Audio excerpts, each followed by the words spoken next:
Konnichiwa minasan, and welcome to Oshita Karate, where we look deeper into Isshin-ryu Karate. And I'm very excited about this video. Please stay tuned to the very end. We got a special little film for you to watch, and it's pertaining to what we're looking at today. What are we looking at? We're going to look at a technique from Kusanku Kata. And those of you that know Kusanku, you will immediately recognize it. And we do our kata just slightly different, depending on dojos, just slightly different. So if what I'm doing is just a little different than what you know, please adjust, because we're going to look at the bunkai of this particular technique. All right, so what are we looking at? Here's a side view of this technique.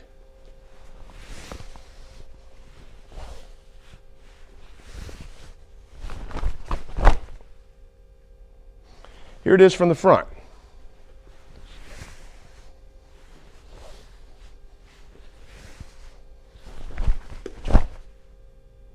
All right. If I could have our partner in. How are you, sir? Hello, sir. It's been a while. Yes, sir. We got Mr. Finn with us today. And Finn, we're going to look at this technique in several different ways. All right. And to be clear, we're doing two open hand blocks. We'll call them open hand blocks to keep the language simple. And then, strangely enough, we do it on the left side, the right side, and then they show us again on the left side. But they added that little extra technique at the end, which distinguishes that technique from the other two. Right. But let's first look at the first two open hand blocks, okay? So, sir, I'm going to ask if you'll please swing your right cross around. Now, if I just sit here and do this, it's going to clobber me. So our goal is to actually move around. We'll do just like any other fighting art. We'll lift our shoulder, drop our chin. But in this case, we're going to block, capture, if you will, with our right hand, the fist. And then out here, we'll strike that arm. And all it is this is just if you want to call it an insurance. If I do just this, it'll clobber me. So we got to make sure we stuff it like so. And the kata teaches us to do it on the other side. If you'll swing it around for me, sir. Here. All right, let's turn the angle this way. So you swing it around like so. If you swing on the other side, we're going here. Okay? Now, we have other options with this. First, if he swings that around, we can go here and punch in with that same hand. But that's not in the kata. So now what we'll do is, instead of a round punch, Finn, we're going to have a straight punch coming in. Now, our kata, if we can remind the viewers, our kata starts with open hand on this side, and then around this way. And then we do it again. Close, slap up, close the fist, and in. Okay?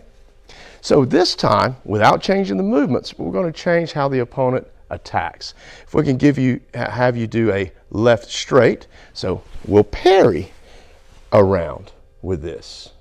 If we turn it this way, notice our opponent is coming in straight here, and we divert it to the side, and then we'll come around and we'll, with our arm, kind of lock this in place. And the kata teaches us to do this on the other side. A straight shot in. Same thing. But the problem is, if you do that shot, and you do it again and again, we'll be here all day.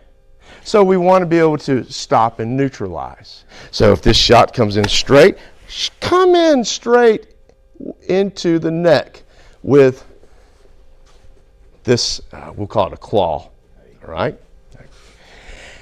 And our job is to control the arm with our arm and strike with that left open hand. And of course, now this is free to throw a punch. It's not in the technique, but why not? And then your other side, straight, and we now can attack the throat, and we can come in with that punch. This is to help neutralize the other hand. It comes in straight here. If I don't do anything, this we come to clobber me. So we want to make sure we control, in this case, the air, and allows us to do our technique. But then we have our third movement. And let's remind the folks. We step forward, we slap up, close, and punch. So first off, sir, we'll keep it simple. If the opponent is just pointing, right, we can lift it and come in with our technique. Just simply lifting up, slapping it up high, and notice this, class, we don't pull the fist to the hip, we bring the hip to the fist, and then we fire in that shot. That's how we get that extra little bit of power in that small amount of distance.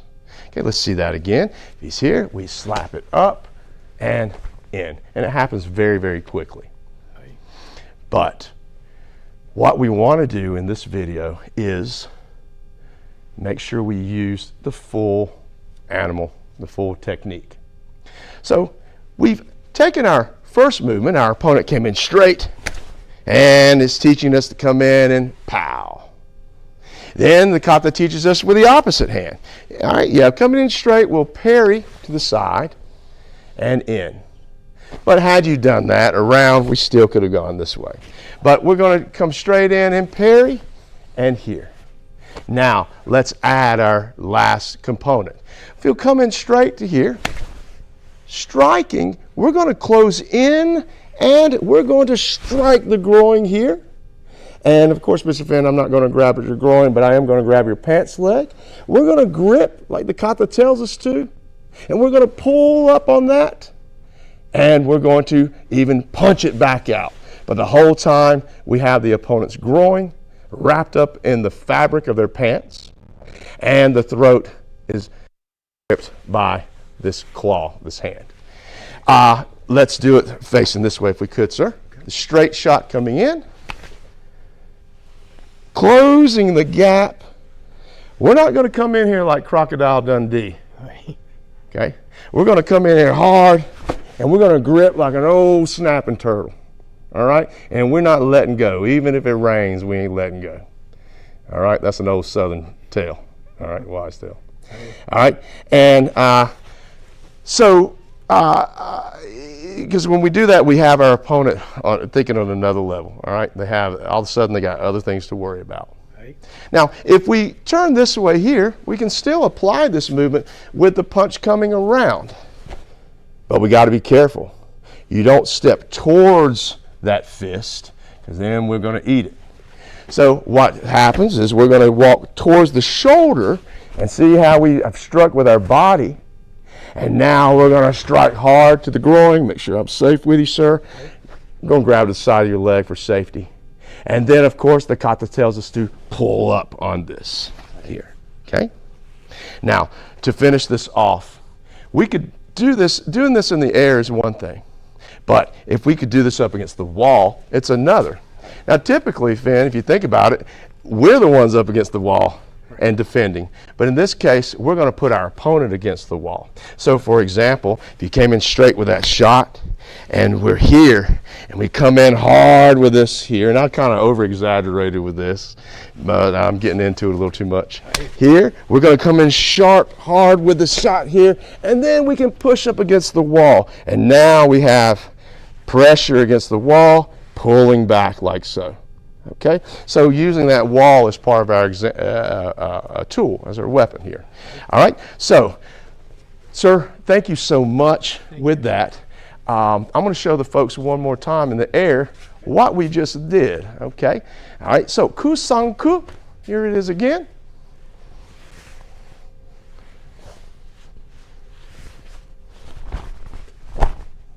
Okay, and I hope we made some sense of that for you. Remember, if your technique is just slightly different, it's okay. Just make adjustments where you need to. There is way more bunkai than what I just showed you. Your sensei will show you more, of course. And hey, we made it to the end of this video, and I'm glad you did, because I want you to hang around and watch this fun clip I got set for you. Speaking of grabbing and pulling and bashing and tearing, well, enjoy this, kids. どうもありがとうございました。